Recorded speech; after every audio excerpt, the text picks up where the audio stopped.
শুভ সকাল বন্ধুরা, সবাই কেমন আছো? আশা করি নিশ্চয়ই ভালো আছো। আমার গলার অবস্থা খুব একটা ভালো নেই, তোমরা শুনিয়ে হয়তো বুঝতে পারছো। তো নতুন আরেকটি শিখাস ব্লগে তোমাদের সবাইকে স্বাগত। আজকে শনিবার দিনকে আমরা চলে গেছিলাম রাম ঠাকুরের আশ্রমে। যেহেতু বোনের নতুন বিয়ে হয়েছে, আমাদের যাদেরই নতুন শুভ কোনো কাজ হোক না কেন, আগে রাম ঠাকুরের আশ্রমে যাওয়া হোক। তো বিয়ের আগেও যাওয়া হয়েছিল, বিয়ের পরেও দেখো আমরা বোনকে আর বোনের বরকে নিয়ে গিয়েছিলাম। তো এতজন লোক মিলে যাওয়া হচ্ছে, সেই জন্য ছোট্ট একটা বাস ভাড়া করা হয়েছিল। আর চলো সাথে থাকো, দেখতে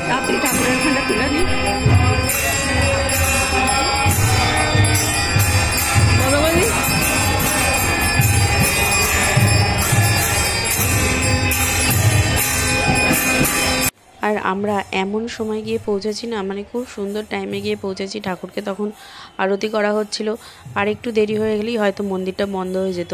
কিন্তু না, ঠাকুরের ভোগ দর্শন থেকে আরম্ভ করে ঠাকুরের আরতি থেকে নাম কীর্তন সব কিছুই আমরা শুনতে পেয়েছি, দেখতেও পেয়েছি।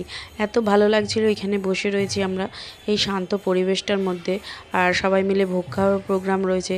তো টিকিটও কাটা হয়ে গেছে যার জন্যে। তো দেখতে পাচ্ছ এত সুন্দর মনোরম পরিবেশ, আর তার মধ্যে শান্ত স্নিগ্ধ একটা হাওয়া বাতাস দিচ্ছে, একদম গরম বলে অনুভবই করা হচ্ছে না।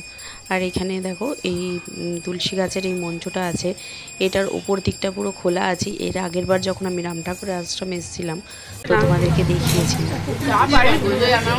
রিমা আসতে খা, রিমা দেখি জানবো কি খাওয়ালে বলো।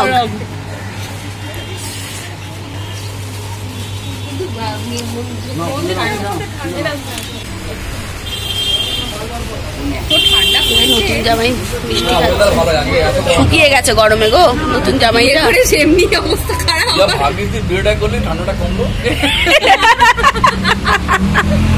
পূজা, তুই বিয়ে না করলে ঠান্ডা কমতো না।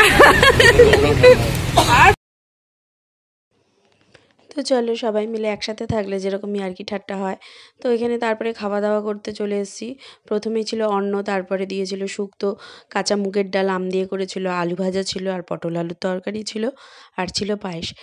তৃপ্তি সহকারে খাওয়া দাওয়া করে তারপরে আমরা ওখান থেকে কিছুক্ষণ বসে বেরিয়ে আসবো। 3:30টার মধ্যে মোটামুটি আমরা ঘরে।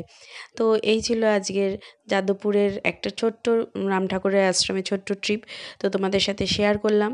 যদি ভালো লেগে থাকে লাইক শেয়ার কমেন্ট করে সাবস্ক্রাইব করে পাশে থেকো বন্ধুরা।